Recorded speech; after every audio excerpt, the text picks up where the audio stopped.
So hello viewers, welcome to my another video. তো viewers, আমি যে ভিডিওতে কথাগুলো বলছি সেই কথাগুলো কিন্তু এখানে অটোমেটিকলি আমার স্ক্রিনের মধ্যে চলে আসছে। তো এই অপশানটি বা এই যে টেক্সটগুলো অটোমেটিক কনভার্ট হচ্ছে বা পরিণত হচ্ছে, সেটি কোথা থেকে এসেছে বা কীভাবে করেছি আমি তোমাদেরকে এই বিষয়ে দেখাবো।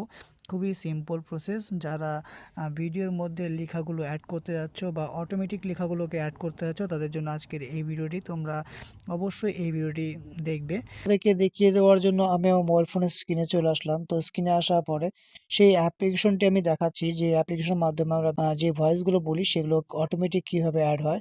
সেই অ্যাপ্লিকেশনটির নাম হলো এডিট। তো এই অ্যাপ্লিকেশনটি তোমরা প্লে স্টোরে পেয়ে যাবে এবং কি তোমরা ফেসবুক থেকেও নিয়ে নিতে পারো। তো এই যে অ্যাপ্লিকেশনটি, সেই অ্যাপ্লিকেশনটিকে আমি ওপেন করে দেখিয়েছি যে কিভাবে আমরা ভিডিওগুলোর মধ্যে টেক্সট গুলো অ্যাড করে থাকি। তো প্রথমত আমি প্লাস আইকনে ক্লিক করব।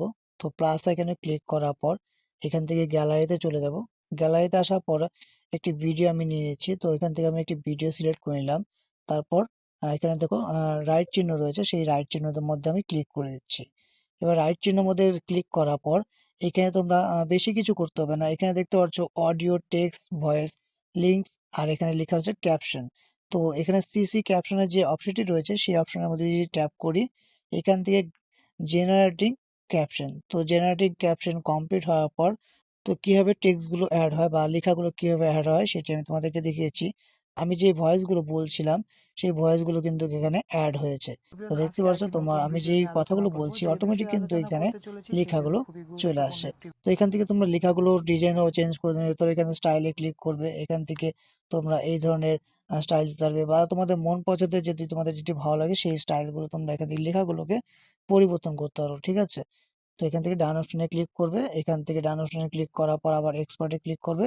তাহলে তোমাদের ভিডিওটি যেটি রয়েছে সেটি কিন্তু এখান থেকে সেভ হয়ে যাবে। এইভাবে কিন্তু তোমরা অটোমেটিকলি যে কথাগুলো বলছো বা ভিডিওর মধ্যে যদি তোমরা লেখাগুলো অ্যাড করতে চাও, খুব সহজেই কিন্তু এখান থেকে করে নিতে পারবে। তো ভিউয়ার্স, আজকের এই ভিডিওটি এই পর্যন্ত ছিল।